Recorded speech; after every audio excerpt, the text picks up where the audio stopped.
예, 이번 시간부터는 이제 세무조정 명세서 작성과 관련되는 내용입니다. 자, 그 첫 번째 내용으로 수익금액과 관련되는 부분부터 정리를 해보겠습니다. 자, 수익금액과 관련해서는 총수익금액 조정명세서, 조정후 수익금액 명세서, 임대보증금 총수익금액 조정이라고 해서 요 세 가지로 구성이 되어 있습니다. 자, 세 가지 관련해서 먼저 총수익금액 명세서입니다. 총수익금액은 결산서에 반영된 수익금액과 세법상의 수익금액을 비교 검토한 후에 세무조정을 통해서 세법상의 수익금액으로 일치시키는 과정을 나타내는 서식이 되겠습니다. 자, 이 부분 정리해 주시면 되겠고요. 자, 그 다음에 총수익금액 명세서의 일반적인 총수익금액은 매출액부터 시작해서 지급받는 장려금, 관세환급금, 영업손실보상금, 신규 고용 촉진 장려금, 일자리 안정 지원 금이나 청년 고용 지원금 뭐 이런 부분들이 당연히 포함되어 있어야 됩니다. 개인 사업자들은 이런 부분들을 많이 누락을 하는데, 자, 이 누락되는 이유가 뭐냐? 이런 부분들이 누락되는 이유. 누락 이유는 예금 계좌를 기장을 안 하기 때문에 그렇습니다. 예금 계좌를 기장을 안 하기 때문에 이 판매 장려금이나 관세 환급금이라든가 장려금, 일자리 안정지원금 이런 것들을 많이 놓치게 됩니다. 그래서 반드시 누락되지 않도록 주의를 하셔야 됩니다. 자, 그 다음에 재고자산이 포함되느냐, 재고자산 가액이 수익금액에 포함되느냐 하는 부분입니다. 자, 이 부분은 사업포괄 양도 시에 재고자산 가액은 부가가치세법에서는 과세에서 제외되지만 소득세법상에서는 포함이 됩니다. 폐업 시 남아있는 재고자산에 대해서는 부가가치세법상에서는 과세 대상이 되지만 소득세법에서는 포함되지 않는다라는 겁니다. 그래서 부가세, 과세 부분과 소득세법상의 총수익금액 포함과는 반대의 개념으로 적용이 되고 있다. 그렇게 이해를 해주시면 되겠습니다. 자, 그 다음에 공장 등 수용 시에 보상금의 송금 산입과 관련되는 부분입니다. 자, 보상금은 당연히 총수익금액에 산입을 해야 되는데, 자, 총수익금액 산입 대상 보상금은 영업손실보상금이나 이전 가능한 사업장 이전 보상금, 기타 보상금은 총수익금액에 산입을 합니다. 그렇지만 불산입은 이전이 불가능한 사업용 고정자산에 대한 보상금이나 건물 철거 보상금, 사업용 자산이 아닌 가사자산 등에 대한 지작물 보상금 이런 부분들은 총수익금액에서 제외하도록 하고 있습니다. 자, 그 다음에 유형고정자산 매각 여부에 따라서 수익금액 포함 여부입니다. 매각액이. 업무용 승용차 관련되는 부분은 복식부기 의무자인 경우하고 간편장부 대상자로 이렇게 구분해서 보면 업무용 승용차 총수익금액에 산입을 합니다. 기타 자산 산입을 합니다. 물론 이제 기타 자산에는 부동산은 제외하도록 되어 있습니다. 부동산은 제외하지만 어쨌든 총수익금액에 산입하도록 되어 있고요. 간편장부 대상자는 양쪽 다 제외한다라는 겁니다. 그러니까 복식부기 의무자인 경우에는 그러니까 그 고정자산, 유형 고정자산에 대한 매각액이 총수익금액에 포함이 된다라는 거 기억을 하실 필요가 있겠습니다. 자, 주 1회 그 업무용 승용차 매각액에 대한 부분입니다. 매각액을 총수익금액에 산입하고 해당 업무용 승용차 매각 당시 장부가액을 필요경비에 산입한다. 이 부분은 기타 매각 자산과 관련되는 부분도 동일한 방식으로 처리가 되는 부분입니다. 자, 그리고 부동산 매각은 제외하도록 되어 있습니다. 부동산은 우리 양도소득세로 과세가 되고 있기 때문에 이 부분에서는 제외하고 사업소득에서는 제외를 해주고 있습니다. 부동산이 아닌 나머지 자산들은 복식부기 의무자인 경우에 총수익금액에 산입한다라는 겁니다. 자, 총수익금액에 산입하는 과정을 우리 프로그램을 통해 갖고 정리해 보도록 하겠습니다. 자, 그 다음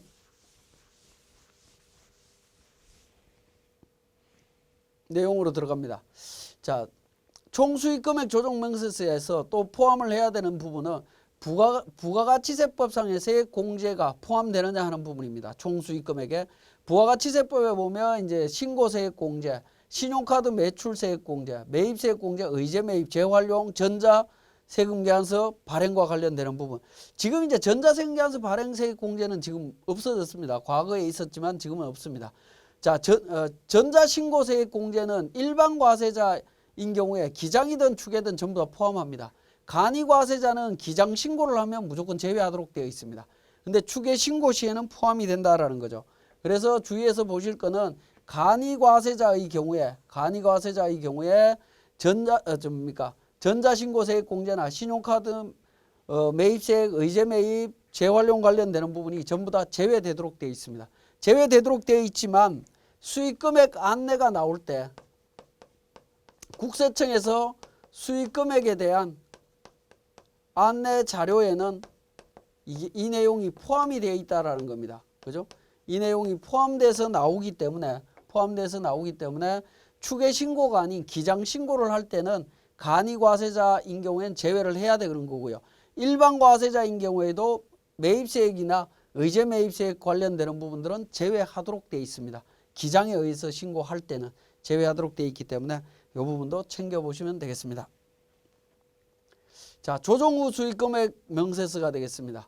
업종별로 총 수익금액 조정 명세서가 작성이 되고 나면 업종별로 수익금액을 파악하고 부가가치세 과세표준과 소득세법상의 수익금액을 비교하는 서식이 조정 후 수익금액 명세서가 되겠습니다. 자, 이거 두 개의 이제 차이가 소득세법의 수익금액과 부가가치세 과세표준의 차이가 원인이 이제 재화의 공급 의제나 임대보증금에 대한 간주임대료 또는 이제 고정자산 매각 그 밖의 자산 매각이나 작업 진행률에 의한 차이, 거래 시기에 의한 차이, 그 다음에 주세나 특별 소비세 과세 관련되는 부분, 매출 누락은 사실은 주된 원인은 될 수가 없습니다. 실질적으로 매출 누락이 있다 하더라도 우리가 실제 세무조정을 할 때 매출 누락이라고 해서 차이 원인을 적을 수는 없습니다. 매출 누락으로 적는 순간 부가가치세 수정신고 문제가 나옵니다. 그죠? 어쨌든 이런 차이 원인을 전부 다 분석해서 조정 후 수익금액 명세서에 반영을 해 주셔야 된다라는 겁니다. 그러면 지금까지 설명드렸던 내용을 바탕으로 우리 총 수익금액 조정 명세서와 조정 후 수익금액 명세서를 작성하는 과정을 한번 살펴보겠습니다. 자, 교재 98페이지가 되겠습니다. 세무사랑 프로 운영 방법이라고 해서 백두무역 상사의 총 수익금액 조정 명세서와 조정 후 수익금액 명세서 작성하라라고 되어 있습니다. 그래서 결산서상 매출액, 상품 매출, 제품 매출 정보가 있습니다. 우리 회계관리의 손익계산서 정보를 한번 보도록 하겠습니다. 자, 손익계산서 정보를 보면 우리 교재에서 주어진 상품 매출 7억, 제품 매출 15억 5천이라고 하는 부분 나와 있습니다. 자, 이번에 제조업에서 발생한 매출액과 관련한 판매 장려금이 손익계산서에 반영이 안 돼 있다. 총 수익금액에는 들어가 있지만 누락되어 있다라는 겁니다. 반영해 줘야 되겠고요. 손익계산서에 이자 수익이 반영이 돼 있는데 정기적금 만기 해약으로 인한 이자다. 이미 앞에서 재무제표만 보고 세무조정을 해야 될 때 제가 총수익금액 불산입해야 된다라고 말씀드렸던 부분이죠. 250만 원 이미 세무조정을 했습니다. 자, 그 다음에 4번에 유형자산 처분 손실은 차량 운반구 중에 벤츠 차량을 12월 26일 날 매각하고 발생된 거다라는 내용이 나와 있습니다. 나와 있고요. 그 다음에 5번에 업종별 관련되는 코드가 나와 있습니다. 기준경비율 코드 나와 있고 부가가치세 신고 내역이 나와 있습니다. 자, 이 내용을 바탕으로 우리 총수익금액 조정명세서 작성 과정을 보겠습니다.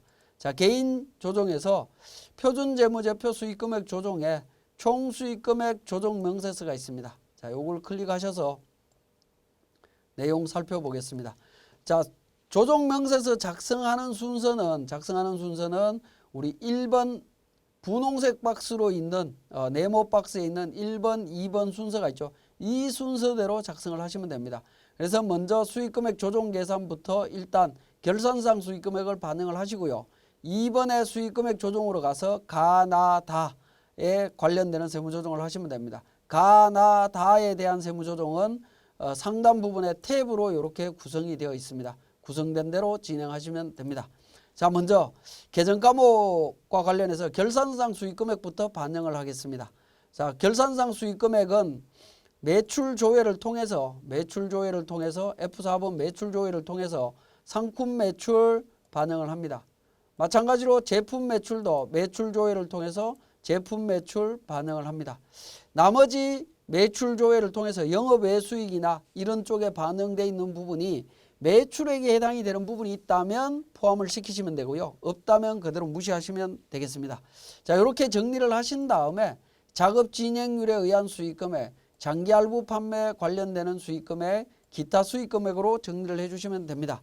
자, 우리 교재 사례에서는 작업 진행률이나 장기 할부 판매에 대한 내용은 없습니다. 그냥 무시하시면 되겠고요. 자, 어쨌든 판매 장려금이 지금 누락이 되어 있다라고 나와 있습니다.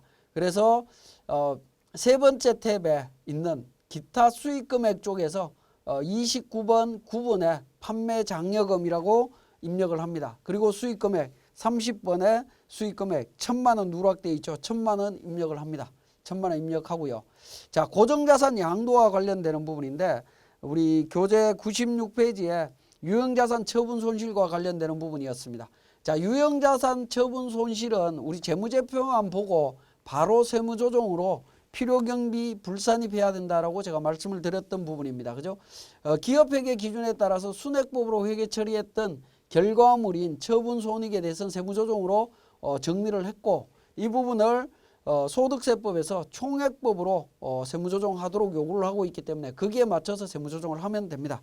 자, 그러면 그 내용을 먼저 한번 보면 우리 100페이지에 참고해 보시면 총수익금액 조정명세서 작성 방법이라고 하는 우리 서식 작성 요령에 대한 부분입니다. 작성 방법에서 2번 수익금액 조정에서 다번에 있는 내용부터 보면 기타 수익금액은 상기 가나 외에 영업 외 수익으로서 조정 계산이 필요한 경우와 기타 수익금액이 누락된 경우에 작성하는 거다. 동그라미 29번 9분 안에는 위탁 판매, 임대료 수입, 유형고정자산 양도 등을 기재한다. 그러니까 소득세법에서 유형고정자산 양도에 대해서 장부가액으로 수익금액을 인정하라라고 이야기를 했습니다. 그죠? 그러니까 수익금액으로 처리해야 되고요. 그 다음에 유형고정자산 양도의 경우 부동산 이외의 사업용 유형고정자산을 양도한 복식부기 의무자만 기재한다. 복식부기 의무자만 하는 겁니다. 양도가액을 수익금액란에 장부가액을 대응원가란에 각각 기재한다라는 겁니다. 자, 우리가 그 총수익금액 조정명세서 서식 작성 방법에 이렇게 작성하도록 요구를 하고 있기 때문에 우리 손익계산서에 있는 유형자산 처분 손익에 대해서는 바로 세무조정을 진행을 하고 총수익금액 조정명세서에서 총액법으로 세무조정을 진행해야 된다. 그렇게 이해를 하시면 되겠습니다. 자, 그러면 우리 내용을 보면 유형고정자산 관련해서 매각금액이 1,000만 원입니다. 매각금액이 1,000만 원이고요. 대응원가는 장부가액에 해당되는 취득가액 7천만 원에 감가상각 누계액 차감한 금액 1,388만 9,700원입니다. 자, 그 부분을 대응원가로 제가 반영을 했습니다. 자, 그리고 첫 번째 탭인 수익금액 조정명세서 총괄로 다시 넘어옵니다. 넘어오면 하단 부분에 기타 수익금액란에 2천만 원이 나오죠. 2천만 원인데 자, 상품 매출과 제품 매출 관련되는 부분으로 제가 연계를 시켰습니다. 자, 판매 장려금은 제품과 관련되는 거다라고 이야기를 했고요. 자, 유형고정자산 처분 손실은 상품 매출과 관련되는 거다라고 했기 때문에 각각 가산란에다가 입력을 했습니다. 자, 가산란에다가 입력을 하면 하단 부분 2번 수익금액 조정명세서에 있는 내용과 조정란에 있는 6번, 7번에 정확하게 반영이 되었기 때문에 요것과 관련되는 세무조정을 F3번 조정 등록을 통해서 세무조정을 진행을 합니다. F3번 조정 등록을 통해서 진행을 하면 매출 누락과 관련해서 2천만 원이 나오고요. 매출원가 누락이라고 해서 1,388만 9,700원이 나옵니다. 이 1,388만 9,700원은 양도고정자산의 장부가액이죠. 필요경비 산입 처리해 주시면 됩니다. 자, 마찬가지로 판매장려금 누락한 부분 1,000만 원 처리했고요. 고정자산 양도가액, 업무용 승용차 양도가액을 총수익금액 산입하고 인출로 처분한다 라고 이야기를 하고 있습니다. 자, 우리 여기에서 이제 세무조정을 진행하면서 소득 처분에 대한 부분들이 나오는데 우리 소득세법에 가면 소득 처분은 별도로 규정되어 있지는 않습니다. 별도 규정은 없고요. 유일하게 실무상으로는 유보와 관련되는 내용만 관리를 하고 있고 나머지는 전부 다 인출로 처분한다라고 이해를 하시면 됩니다.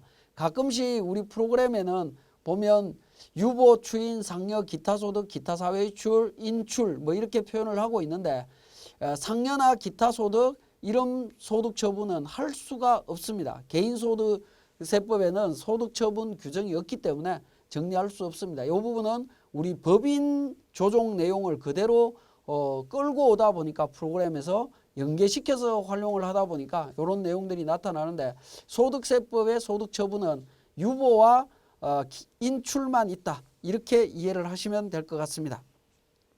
자, 이렇게 이제 작성이 되었다라고 하면 작성을 총수익금액 조정명세서를 완료합니다. 그리고 조정 후 수익금액 명세서로 갑니다.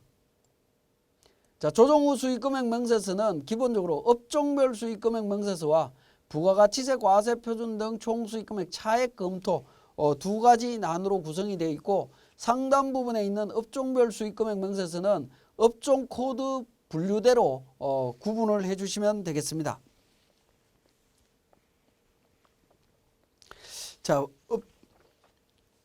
우리 교재는 101페이지가 되겠습니다. 101페이지에 우리 주어진 자료를 통해서 업종 코드별로 수익금액을 분류를 했고요. 자, 2번에 부가가치세 과세표준 등과 총수익금액 차액 검토라고 하는 부분이 있는데 부가가치세에 관련되는 내용을 반영을 시켜주시면 됩니다. 자, 그 부분은 우리 세무사랑 프로를 통해서 부가가치세 신고서를 작성을 했다면 오른쪽에 보시면 부가가치세 신고서 내역 보기라는 메뉴가 있습니다. 이 메뉴를 통해서 활용을 해주시면 됩니다. 1기 확정, 2기 확정 내용이 있습니다. 기본적인 내용이었고요. 만약에 확정 신고도 있지만 수정 신고도 있다라고 하면 정확하게 최종적으로 반영된 내용을 바탕으로 해서 확인을 해주시면 되겠습니다. 자, 그렇게 해서 확인 버튼을 통해서 정리를 하게 되면 차이 금액이 1,000만 원이라고 하는 숫자가 나옵니다. 그 1,000만 원이 장려금 누락과 관련되는 부분이죠. 자, 우리 수익금액 조정명세서, 총수익금액 조정명세서에서 세무조정했던 부분은 총수익금액에 포함했던 부분은 차량 매각 대금 1,000만 원도 총수익금액에 포함을 했습니다. 그죠? 그런데 여기 부가가치세에서는 차이 금액이 판매 장려금밖에 안 나타납니다. 1,000만 원만큼. 왜냐하면 업무용 승용차 매각 대금 자체가 총수익금액에 이미 포함이 돼 있고 또 부가가치세 과세표준도 포함이 돼 있기 때문에 차이가 없는 거죠. 그죠?